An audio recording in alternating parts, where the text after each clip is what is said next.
Hello everyone. दोस्तों, आज हम लोग इंडियन पॉलिटी के सीरीज़ में एक नए टॉपिक के सवाल को सॉल्व करने की कोशिश करेंगे। जो आज का टॉपिक है उसका नाम है प्रेसिडेंट। यानी आज हम लोग राष्ट्रपति के बारे में जितने सवाल आए हुए हैं यूपीपीएससी में अभी तक उनको सॉल्व करने की कोशिश करेंगे। किसके बारे में? राष्ट्रपति के बारे में। बहुत ही इंपॉर्टेंट टॉपिक है। अक्सर यहाँ से सवाल आपको सिविल सर्विसेज के एग्ज़ाम में, यहाँ तक कि वनडे से लेके यूपीएससी तक इससे रिलेटेड सवाल आपको देखने को मिल जाएंगे। ओके, तो राष्ट्रपति के सवाल पे सीधे आने से पहले थोड़ा सा इनके बारे में बेसिक पॉइंट्स को हम लोग थोड़ा समझने की कोशिश करते हैं, जो कि आप देखेंगे कि जितने भी पॉइंट हम लोग यहाँ पे डिस्कस करेंगे वो अक्सर सवाल के रूप में आए हुए हैं। ओके, तो शुरुआत अगर किया जाए कि भारत के राष्ट्रपति के बारे में पढ़ेंगे, क्योंकि ये इंडियन पॉलिटी का टॉपिक है, तो ऑब्वियस सी बात है कि हम लोग अपने देश के राष्ट्रपति के बारे में पढ़ेंगे। तो हमारे अपने देश यानी भारत के राष्ट्रपति के अगर बारे में देखा जाए तो ये फर्स्ट पर्सन या सिटीजन ऑफ इंडिया कहलाते हैं। यानी जो इंडियन प्रेसिडेंट होते हैं वो फर्स्ट पर्सन या सिटीजन ऑफ इंडिया कहलाते हैं। सिटीजन ऑफ इंडिया यानी ये भारत के प्रथम नागरिक कहे जाते हैं। ओके, जितना भी पॉइंट मैं आपको बताऊंगा इसको मिस नहीं कीजिएगा। मैं मतलब जो भी मेरा अनुभव है सारा मैं उसको यहाँ पे निचोड़ करके आपको बताने की कोशिश करूँगा। बेसिकली कहने का मतलब ये है कि जितना भी यहाँ पे हम लोग पॉइंट डिस्कस करेंगे वो सारे एग्जाम में आए हुए हैं और वो इंपॉर्टेंट है। यहाँ पे मैं कोई भी बकवास वाली बात नहीं करूँगा कि मतलब आपको टाइम फिजूल खर्च कराऊँ, अपना भी टाइम वेस्ट करूँ। ओके, तो हम लोग शुरू करते हैं। मैंने बताया आपको कि भारतीय राष्ट्रपति जो हैं वो भारत के प्रथम नागरिक कहे जाते हैं, यानी फर्स्ट पर्सन कह लीजिए या फर्स्ट सिटीजन ऑफ इंडिया कहे जाते हैं।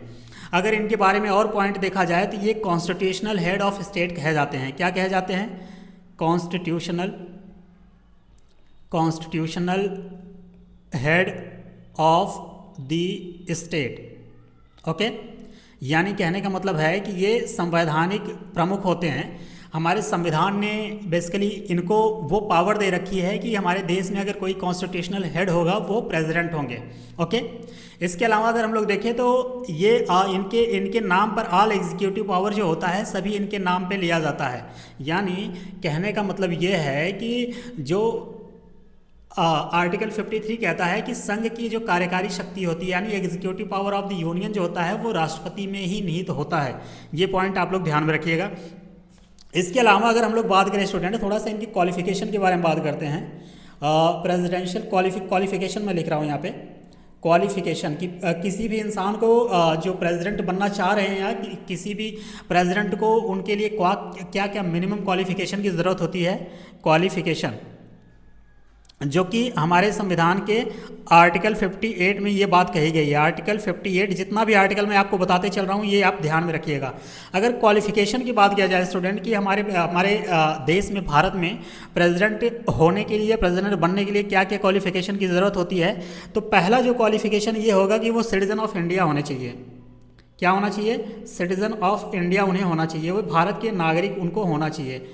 अब यहाँ पे एक पॉइंट और आएगा कि कभी कभी आपसे ये सवाल पूछ लिया जाता है कि बाई बर्थ होना चाहिए, तो ऐसा कोई ज़रूरी नहीं है। वो सिर्फ और सिर्फ उनके पास इंडियन पासपोर्ट होना ज़रूरी है, क्योंकि इंडियन पासपोर्ट ही वही लीगल डॉक्यूमेंट है जो हमें मतलब हम अपने देश में ये बता सकते हैं कि हम भारतीय नागरिक हैं। ओके, अगर आपसे कभी ये सवाल पूछा जाए कि आधार कार्ड हो गया, पैन कार्ड हो गया, बाकी वोटर आईडी हो गया या ड्राइविंग लाइसेंस हो गया या पासपोर्ट हो गया, इन सब में वो कौन सा लीगल डॉक्यूमेंट है जो कि यहाँ पे आपको भारतीय नागरिक घोषित करने के लिए या अपने आप को साबित करने के लिए आपको प्रेजेंट करना होगा, तो एक आंसर हो सकता है आपका वो इंडियन पासपोर्ट। बाकी जितने भी डॉक्यूमेंट है वो आपको यहाँ के नागरिक बनने के लिए या नागरिक घोषित करने के लिए वो लीगली एक्सेप्टेबल नहीं है, ओनली पासपोर्ट होता है। ओके, तो पहला पॉइंट या पहला क्वालिफिकेशन मैं ये बताया कि किसी भी इंसान को अगर राष्ट्रपति बनना है तो उनकी क्वालिफिकेशन में, उनकी योग्यता में पहला जो पॉइंट है कि वो भारत के नागरिक हों।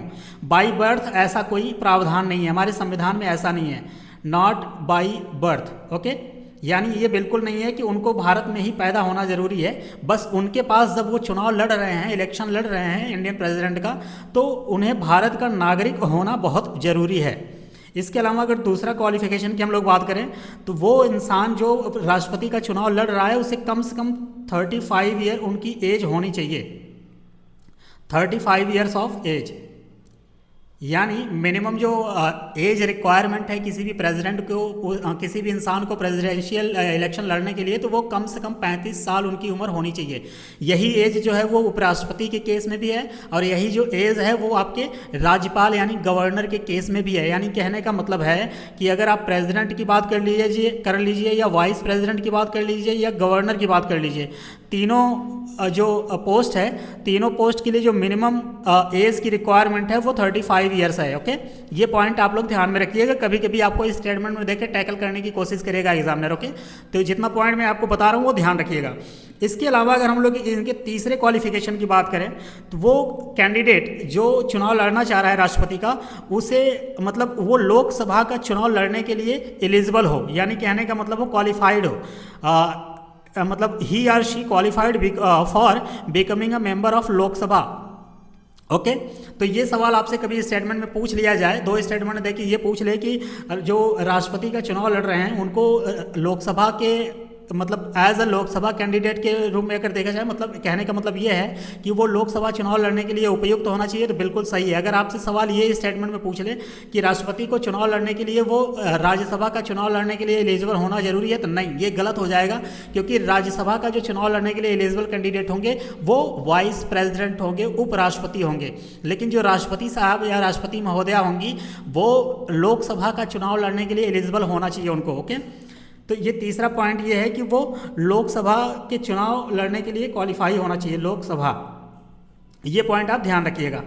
चौथे पॉइंट की अगर हम लोग बात करें तो मतलब जो मेंबर होंगे या राष्ट्रपति चुनाव लड़ने के लिए जो कैंडिडेट होंगे, it is not a member of parliament or state legislature. Okay, यानी वो पार्लियामेंट के सदस्य नहीं होने चाहिए, कहने का मतलब वो संसद यानी एमपी नहीं होना चाहिए उनको, और उनके साथ साथ उन्हें एमएलए भी नहीं होना चाहिए। ओके, अगर ऐसा है तो वो चुनाव नहीं लड़ सकते।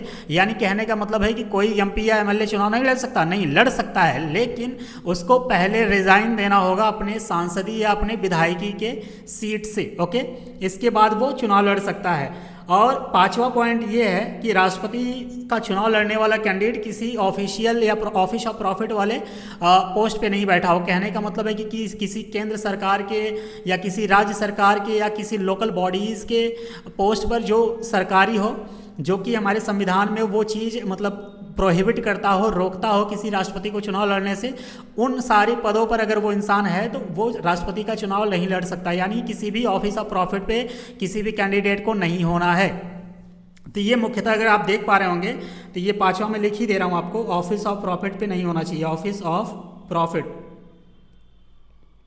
ये 5 ऐसे पॉइंट हैं जो कि राष्ट्रपति का चुनाव लड़ने के लिए आपको ये क्वालिफिकेशन जरूरी है, जो कि हमारे संविधान के आर्टिकल 58 में ये बात कही गई है।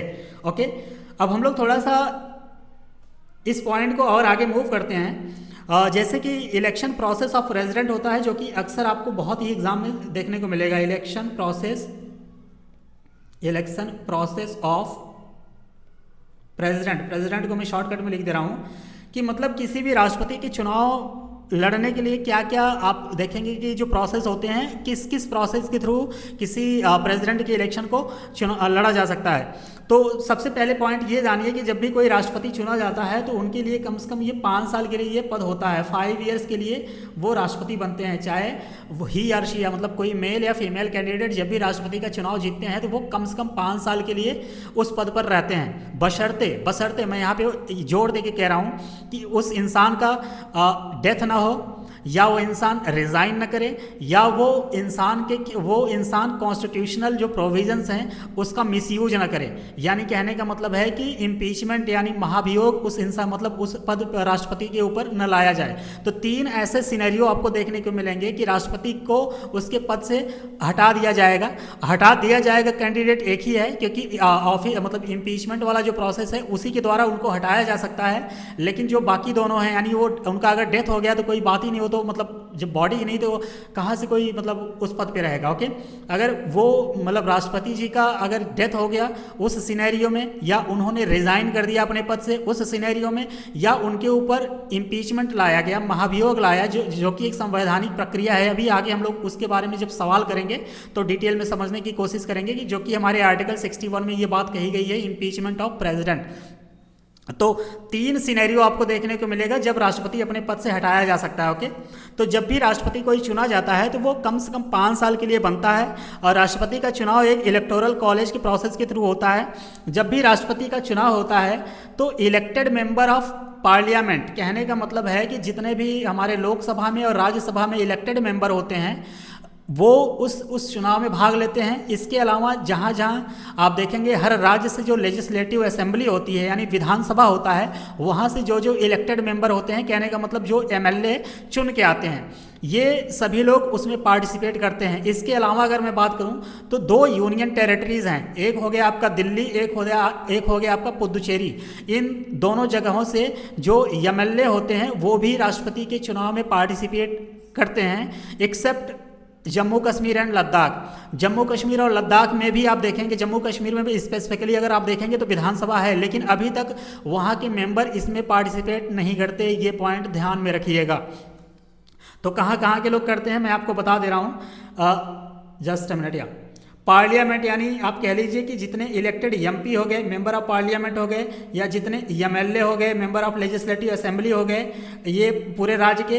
इसके अलावा यूटीज़ के एमएलए जो होंगे वो भी कहाँ कहाँ के यूटीज़, तो आपका हो जाएगा दिल्ली के अलावा प्लस पुदुचेरी,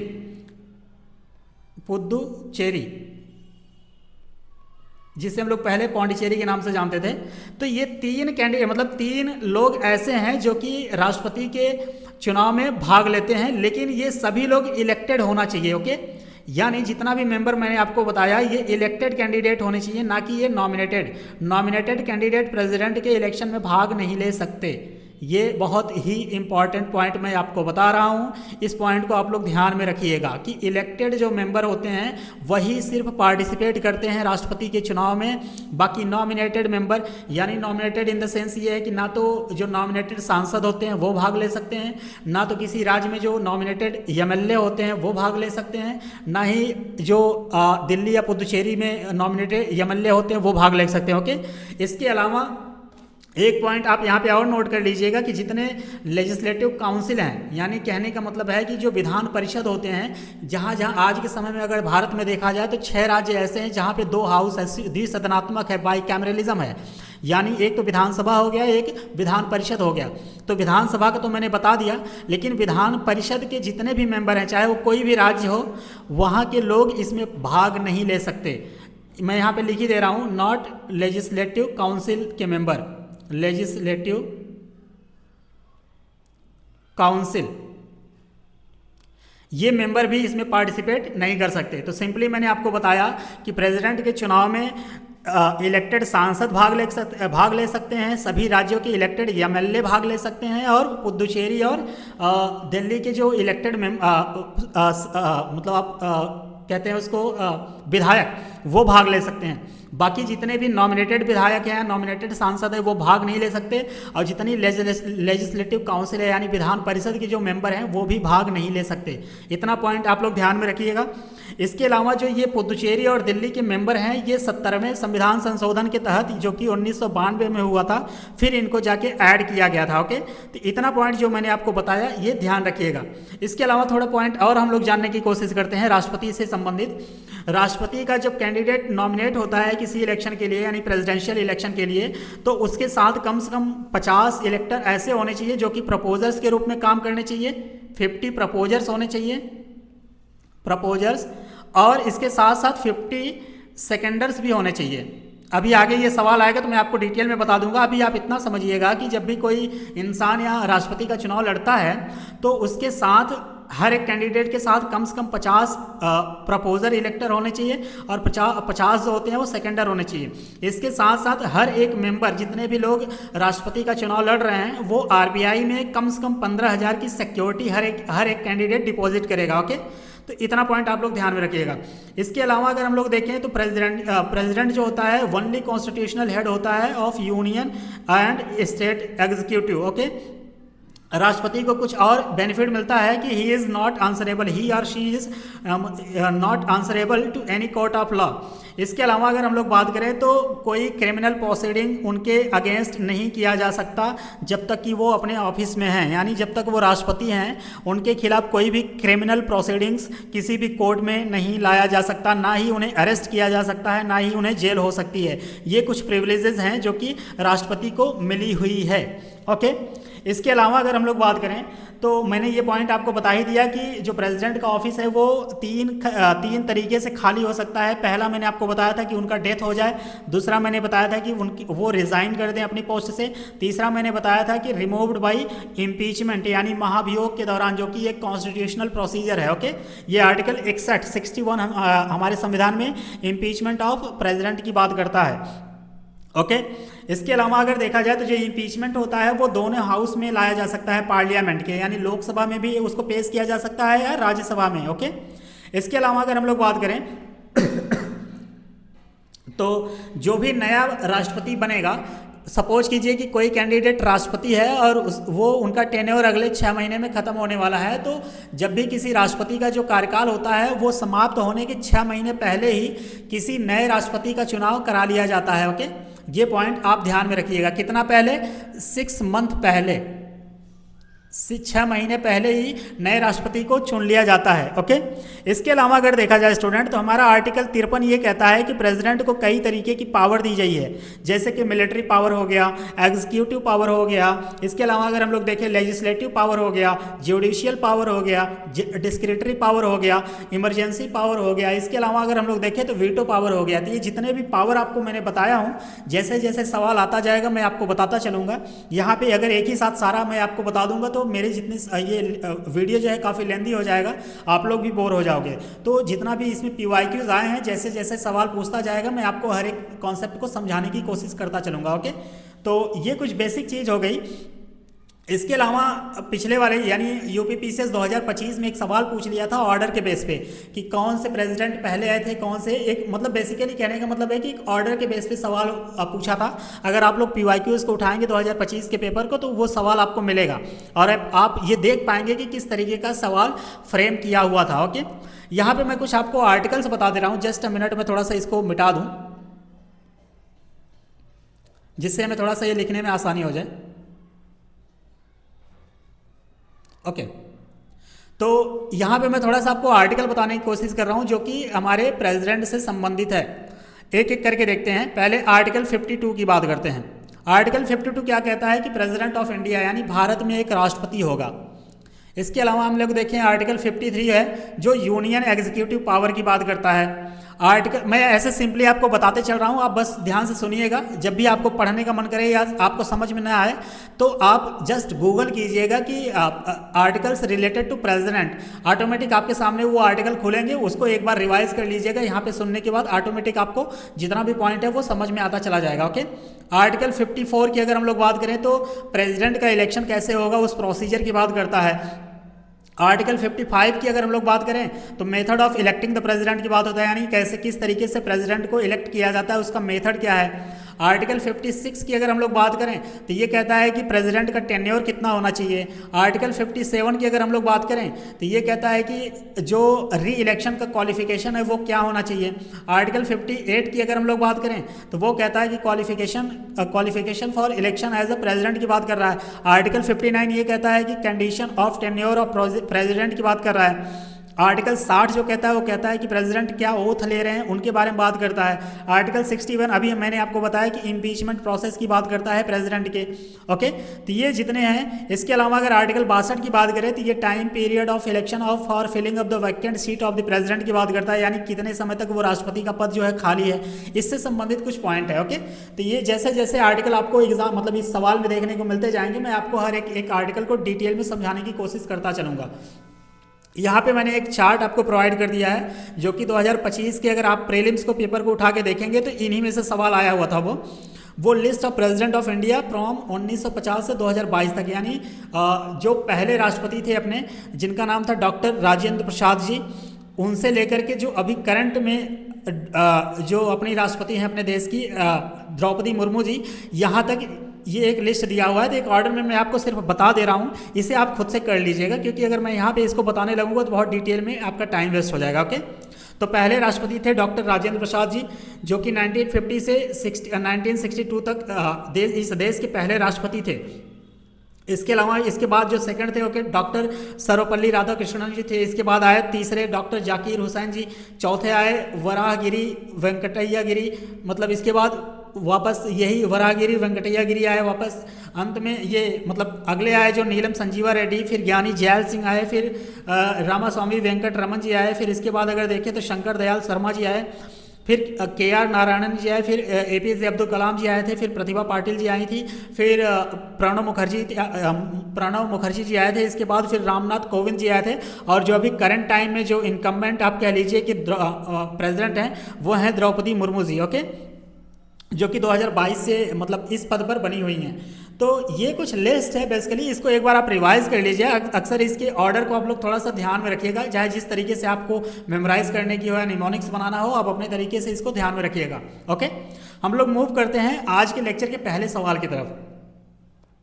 आज का जो पहला सवाल है स्टूडेंट, वो क्या कह रहा है पहले ये देखते हैं। कह रहा है कि who amongst the following is the head of Indian Republic. पहले तो ये समझिए कि रिपब्लिक का मतलब क्या होता है। रिपब्लिक का मतलब होता है हिंदी में, इसका मतलब होता है गणतंत्र।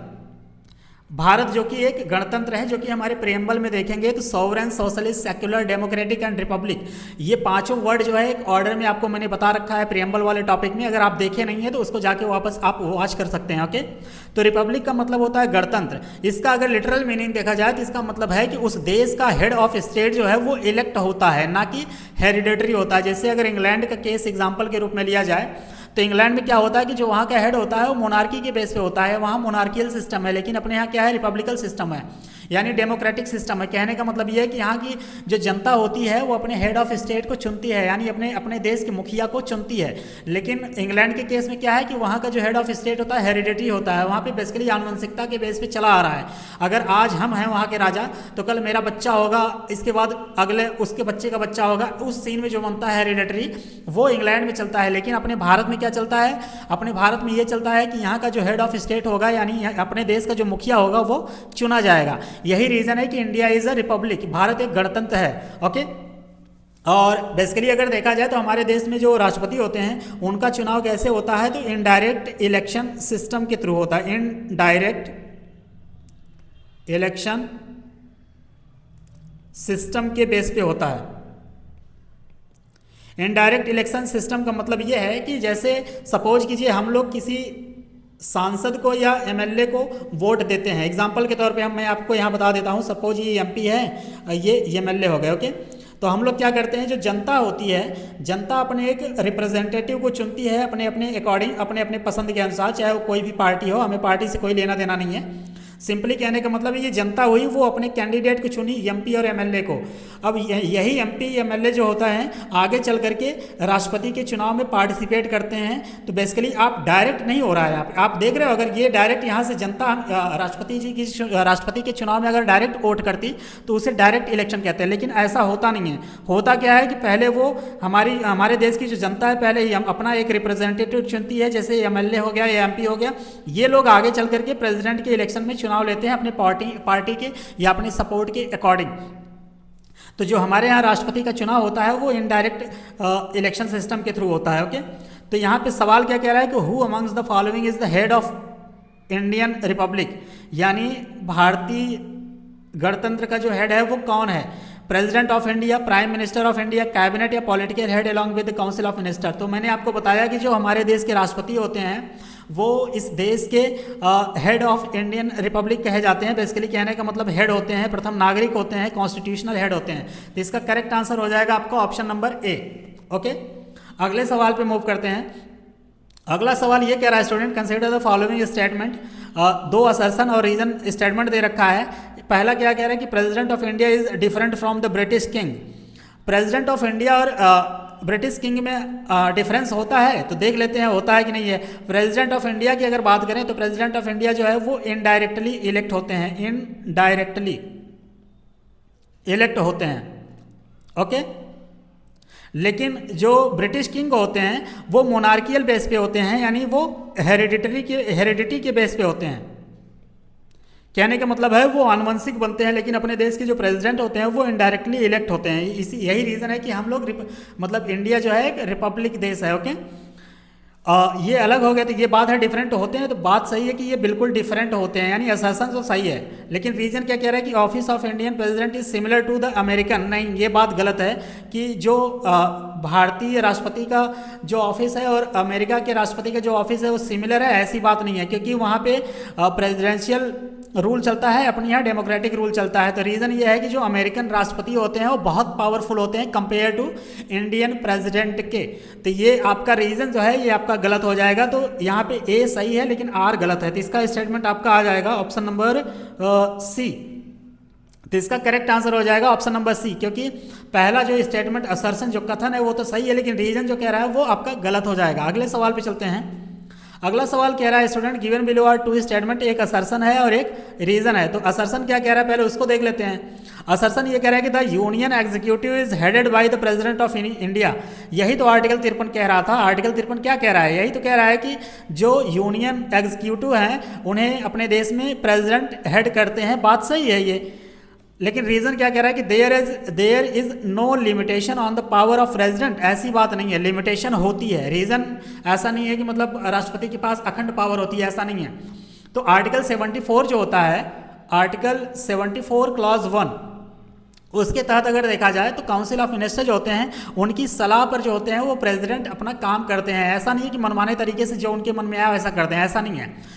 जो भी प्रेसिडेंट हमारे काम करते हैं वो बाउंड होते हैं काउंसिल ऑफ मिनिस्टर के एडवाइस पर, यानी जो मंत्रिपरिषद होता है अपने देश का, कैबिनेट मिनिस्टर जो होते हैं बेसिकली उनके एडवाइस पे ही राष्ट्रपति अपना काम करते हैं। ऐसा नहीं है कि वो अपने मन से जो भी उनके मन में आया वो कर दिए।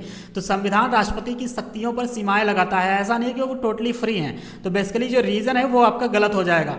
तो इस बेस पे अगर देखा जाए तो इसका ए सही है लेकिन आर आपका गलत हो जाएगा। तो इस बेस पे इसका करेक्ट आंसर हो जाएगा A is true, R is false, यानी ऑप्शन नंबर सी।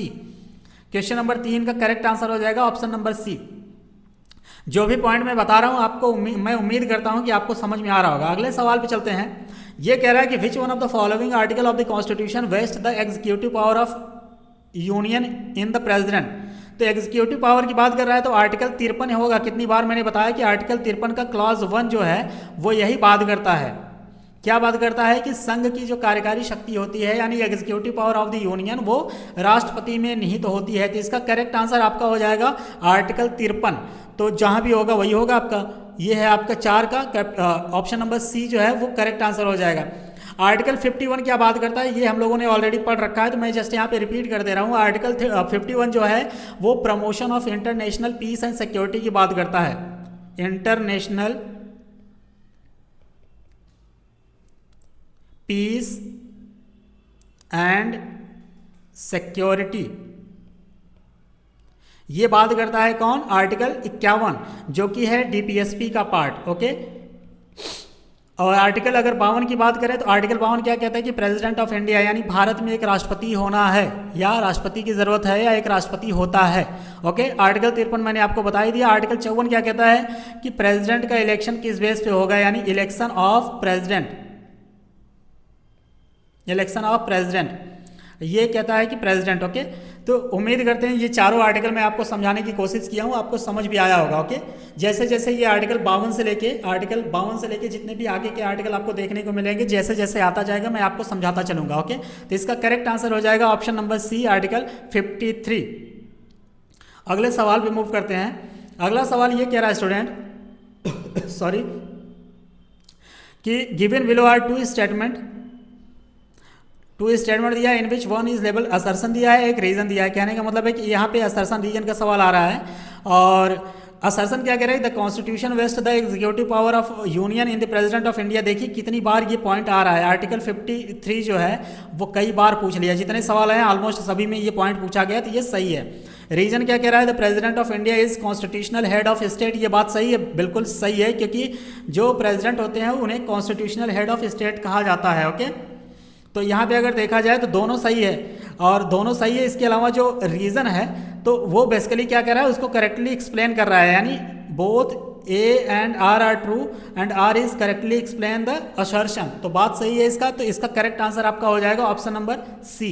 अगले सवाल पे चलते हैं। ये सवाल कह रहा है कि यहाँ असर्शन रीजन का बात फिर कर रहा है। कथन कह रहा है कि the executive power of the union is vested on president of India. ये बात सही है, कई बार आ रखा है। और रीजन क्या कह रहा है, the executive power is concerned with carrying on business of government. कहने का मतलब यह है कि कार्यकारी शक्ति का संबंध सरकार के कामकाज को संचालित करने से है।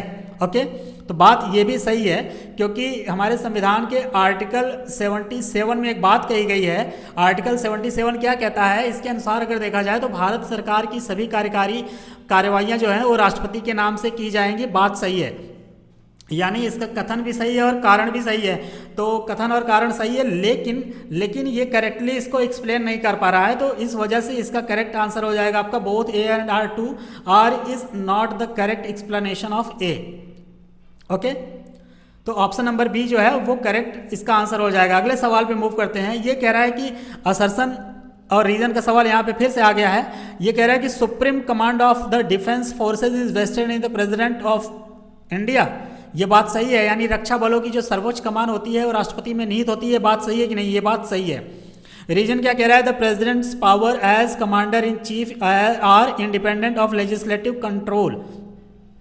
कहने का मतलब इसके ये है कि सेनापति के रूप में राष्ट्रपति की जो शक्तियां होती हैं वो लेजिस्लेटिव कंट्रोल यानी विधायी नियंत्रण से स्वतंत्र हैं। ऐसी बात हो सकती है क्या? तो ऐसी बात नहीं होगी, क्योंकि ये जो है वो कंट्रोल किया जाता है, ऐसा नहीं है कि वो कंट्रोल के बाहर है। ओके, तो बेसिकली जो प्रेसिडेंट के पावर होते हैं कमांडर इन चीफ के, इंडिपेंडेंट नहीं होते हैं, उनको वो डिपेंडेंट होते हैं, लेजिस्लेटिव कंट्रोल के अंतर्गत वो आते हैं। ऐसा नहीं कि मनमाने तरीके से वो अपना उसको कंट्रोल करने की कोशिश करें। तो रीजन यहाँ पे गलत हो जाएगा, और रीजन जैसे ही गलत हो जाएगा तो आपको बहुत ईजिली आंसर मिल जाएगा ऑप्शन नंबर सी, क्योंकि पहला सही ही है और आर इज फॉल्स। ओके, तो ऑप्शन नंबर सी जो है वो आपका करेक्ट आंसर हो जाएगा।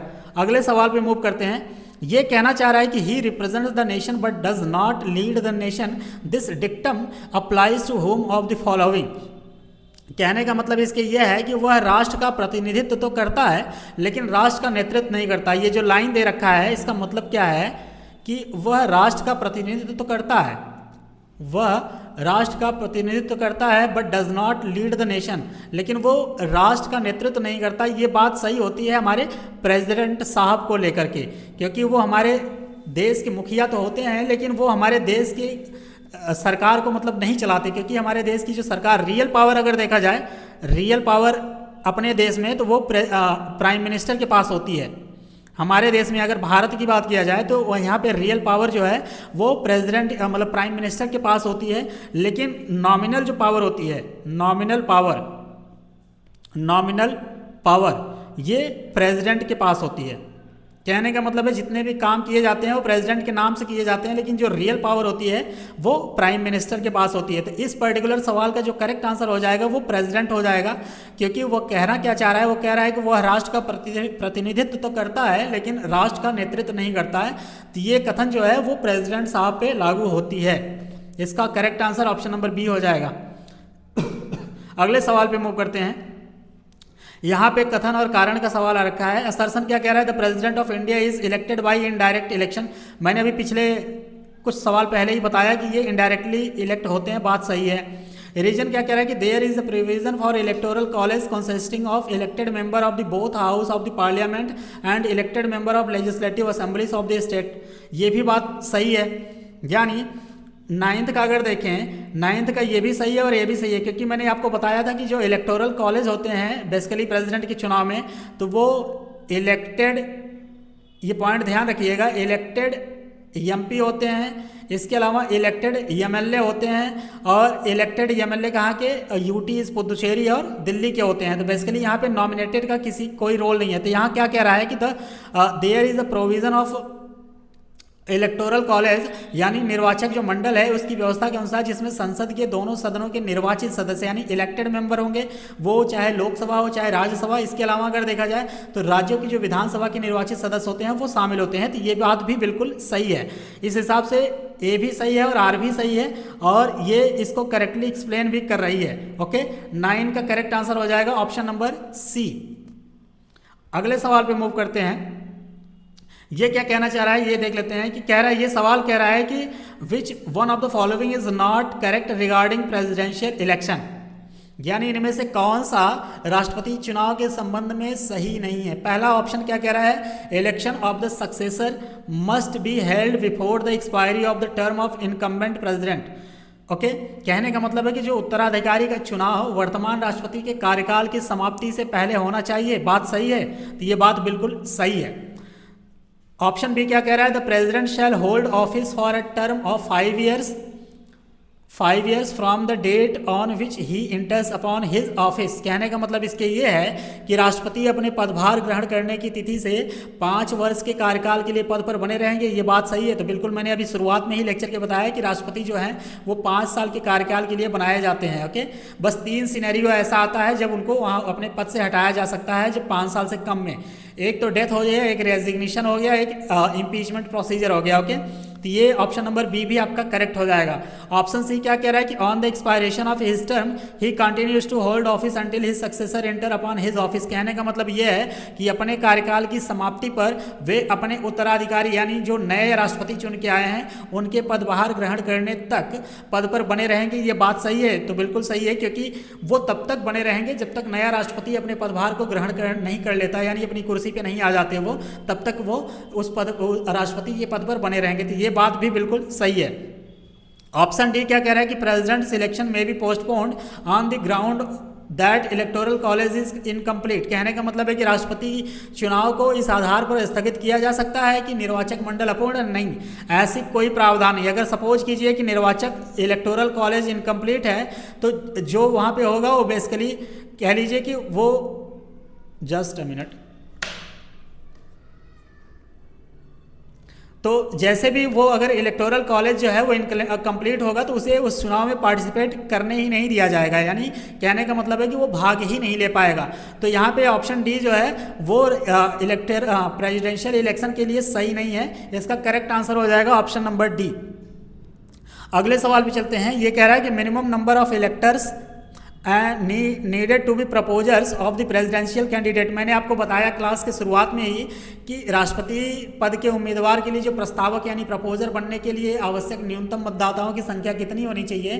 तो मैंने आपको शुरुआत में ही बताया कि 50 प्रपोजर्स होने चाहिए, 50 प्रपोजर्स, और इसके साथ साथ 50 सेकेंडर्स। ओके, 50 प्रपोजर्स होने चाहिए और 50 ही सेकेंडर्स होने चाहिए किसी राष्ट्रपति के कैंडिडेट को चुनाव लड़ने के लिए। तो यहाँ पे क्या ऑप्शन दे रखा है, 10 इलेक्टर्स नहीं होगा, 20 इलेक्टर्स नहीं होगा, 5 इलेक्टर्स नहीं होगा, 15 इलेक्टर्स नहीं होगा। तो इसका करेक्ट आंसर देखा जाए तो नॉन होगा, none of the above, none of the above. इसका करेक्ट आंसर इन चारों ऑप्शन में से कोई भी नहीं होगा। ये पॉइंट ध्यान में रखिएगा।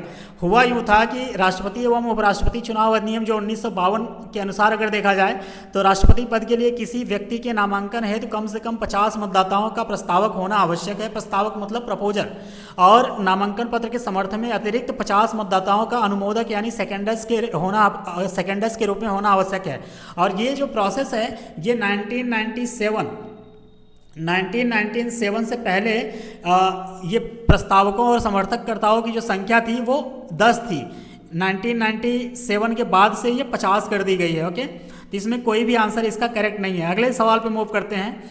ये सवाल कह रहा है कि consider the following statement about the president of India. यहाँ पे प्रेसिडेंट ऑफ इंडिया के बारे में बात कर रहा है कि ही should B citizen of India by birth. By birth होगा ऐसा तो मैंने नहीं बताया था। मैंने ये जरूर बताया था क्लास के शुरुआत में कि ही should B citizen of India, यानी वो भारत के नागरिक हों, लेकिन बाय बर्थ ऐसा नहीं होगा। ऑप्शन बी क्या कह रहा है, स्टेटमेंट बी क्या कह रहा है, he should have completed the age of 35 year. ये बात बिल्कुल सही है। ओके, और स्टेटमेंट 3 क्या कह रहा है, he should be qualified for election as a member of parliament. Parliament की बात नहीं कर रहा है, ओनली लोकसभा के लिए वो एलिजिबल मतलब क्वालिफाइड होने चाहिए, ना कि पार्लियामेंट के लिए। क्योंकि प्रेसिडेंट जो होते हैं उन्हें लोकसभा के लिए क्वालिफाइड होना जरूरी है, लोकसभा, और जो वाइस प्रेसिडेंट होते हैं उन्हें राज्यसभा के सदस्य के रूप में क्वालिफाइड होना जरूरी है। ये दोनों डिफरेंस आप लोग समझते चलिएगा। तो यहाँ पे अगर देखा जाए तो पहला वाला गलत हो गया और ये वाला भी गलत है, तीसरा वाला। तो सिर्फ 2 ही आपका यहाँ पे स्टेटमेंट सही है। इस हिसाब से देखा जाए तो कौन सा करेक्ट है, तो ओनली 2 होना चाहिए, ऑप्शन नंबर बी। अगले सवाल पे मूव करते हैं। ये कह रहा है कि which of the following is not an essential qualification for candidature of president, यानी जो चुनाव लड़ रहे हैं राष्ट्रपति का, उनके लिए जो इसेंशियल यानी जरूरी जो योग्यता होनी चाहिए, इनमें से कौन सा नहीं है। तो पहला ऑप्शन क्या कह रहा है, कंप्लीशन ऑफ 35 ईयर, सही बात है। एजुकेटेड होना चाहिए, ऐसा कोई क्वालिफिकेशन नहीं वहाँ पे मेंशन किया गया है। Qualified for election as a member of house of people, house of people को ही लोकसभा कहा जाता है, तो ये पॉइंट भी ध्यान रखिए, ये भी सही है। सिटीजन ऑफ इंडिया होने चाहिए, बिल्कुल होने चाहिए। तो यहाँ पे करेक्ट आंसर आपका ऑप्शन नंबर बी होना चाहिए, क्योंकि ये इसेंशियल क्वालिफिकेशन नहीं है किसी भी राष्ट्रपति के कैंडिडेट को चुनाव लड़ने के लिए। ओके, वो एजुकेटेड हो या ना हो उससे कोई फर्क नहीं पड़ता, क्योंकि वो हमारे संविधान में इसकी कोई प्रावधान नहीं किया गया है। अगले सवाल पे मूव करते हैं। ये सवाल कह रहा है स्टूडेंट कि a member of parliament or state legislature can be elected as president but, यानी एक मेंबर ऑफ पार्लियामेंट यानी एमपी की बात कर रहा है, सांसद की, और स्टेट लेजिस्लेचर यानी एमएलए की बात कर रहा है, can be elected as president but, यानी संसद सदस्य यानी सांसद हो गए और एमएलए हो गए, राष्ट्रपति के रूप में निर्वाचित हो सकते हैं, लेकिन ऑप्शन ए क्या कह रहा है कि he will have to resign from his seat before contesting the election. भाई कंटेस्टिंग, अगर वो इलेक्शन को कंटेस्ट करने से पहले ही क्यों रिजाइन कर देगा, उसका रीज़न होना चाहिए ना, वो भी तो अपना फ्यूचर देखेगा। कि सपोज कीजिए कि मैं या आप में से कोई एक सांसद हैं या विधायक हैं और आपको राष्ट्रपति का चुनाव लड़ना है और आप अपना कैंडिडेट है अभी, मतलब आप अपने कंटेस्टिंग करने की सोच रहे हैं और इससे पहले ही आप अपने पद से रिजाइन कर देंगे, ऐसा कौन करेगा, ये तो बेवकूफ़ी वाली बात हो गई। तो पहला जो ऑप्शन है वो तो गलत हो जाएगा। ऑप्शन बी क्या कह रहा है कि he will have to relinquish his seat within 6 month of election, यानी उन्हें अपने चुनाव के 6 महीने के भीतर अपना सीट छोड़नी होगी, ऐसी भी बात नहीं है। तीसरा ऑप्शन क्या कह रहा है, he will have to relinquish his seat as soon as he has elected, यानी उन्हें निर्वाचित होते ही अपना सीट छोड़नी होगी। अगर वो इलेक्ट हो गए हैं तो ऑब्वियस सी बात है वो चाहेंगे कि छोड़ देंगे, क्योंकि उन्हें अपने से ऊपर ऊंचा वाला पद मिल गया है। तो इसका करेक्ट आंसर आपका ऑप्शन नंबर सी हो जाएगा। चौथा क्या कह रहा है कि an MP can contest but MLA can not, ऐसा नहीं है। इस देश का कोई भी नागरिक जो 35 साल से ऊपर उसकी आयु है और वो भारत का नागरिक हो, इसके अलावा वो किसी ऑफिस ऑफ प्रॉफिट पे काम नहीं करता हो या सांसद या विधायक ना हो, ये सब जो हैं वो आसानी से एमपी या एमएलए का चुनाव, मतलब माफ कीजिएगा, वो प्रेसिडेंट का चुनाव लड़ सकते हैं। ओके, अगले सवाल पे मूव करते हैं। इसका करेक्ट आंसर हो जाएगा ऑप्शन नंबर सी। अगला सवाल कह रहा है कि under which one of the following articles the procedure for removal of president of India through the process of impeachment has been laid down. कहने का मतलब ये है कि ये सवाल बेसिकली ये कहना चाह रहा है कि निम्नलिखित में से किस अनुच्छेद के अंतर्गत भारत के राष्ट्रपति को महाभियोग की प्रक्रिया यानी प्रोसेस ऑफ इम्पीचमेंट द्वारा पद से हटाने की प्रक्रिया निर्धारित की गई है। तो लेक्चर के शुरुआत में ही मैंने बताया था कि आर्टिकल 61 जो है वो इम्पीचमेंट प्रोसेस की बात करता है। तो इसका करेक्ट आंसर हो जाएगा option number B. Okay, article 53 क्या कहता है, आर्टिकल 53 कहता है यूनियन एग्जीक्यूटिव पावर की बात करता है। आर्टिकल जो 74 है वो बात करता है कि president to be helped by cabinet यानी काउंसिल ऑफ मिनिस्टर द्वारा जो है वो राष्ट्रपति का मदद किया जाए, उनको सलाह दिया जाए। ओके, आर्टिकल 13 जो कि एक फंडामेंटल राइट्स है, उसका यहाँ से कोई लेना देना है ही नहीं। ओके, तो इसका करेक्ट आंसर हो जाएगा ऑप्शन नंबर बी। तो उम्मीद करते हैं स्टूडेंट ये लेक्चर आपको पसंद आया होगा और ये सीरीज आपको पसंद आ रही होगी। ओके, तो जो राष्ट्रपति ये थोड़ा सा लेंदी चैप्टर है, अक्सर यहाँ से सवाल आपको देखने को मिलता है। तो जो इसके बाकी सवाल हैं इसको मैं अगले लेक्चर में कवर करने की कोशिश करूंगा, क्योंकि ये वीडियो काफी लंबा बन जाएगा, तो आप लोग भी मतलब आप लोगों का भी देखने का मन नहीं करेगा। तब तक मिलते हैं अगले लेक्चर में इसके बचे हुए सवालों के साथ। तब तक के लिए आप सभी को थैंक यू सो मच।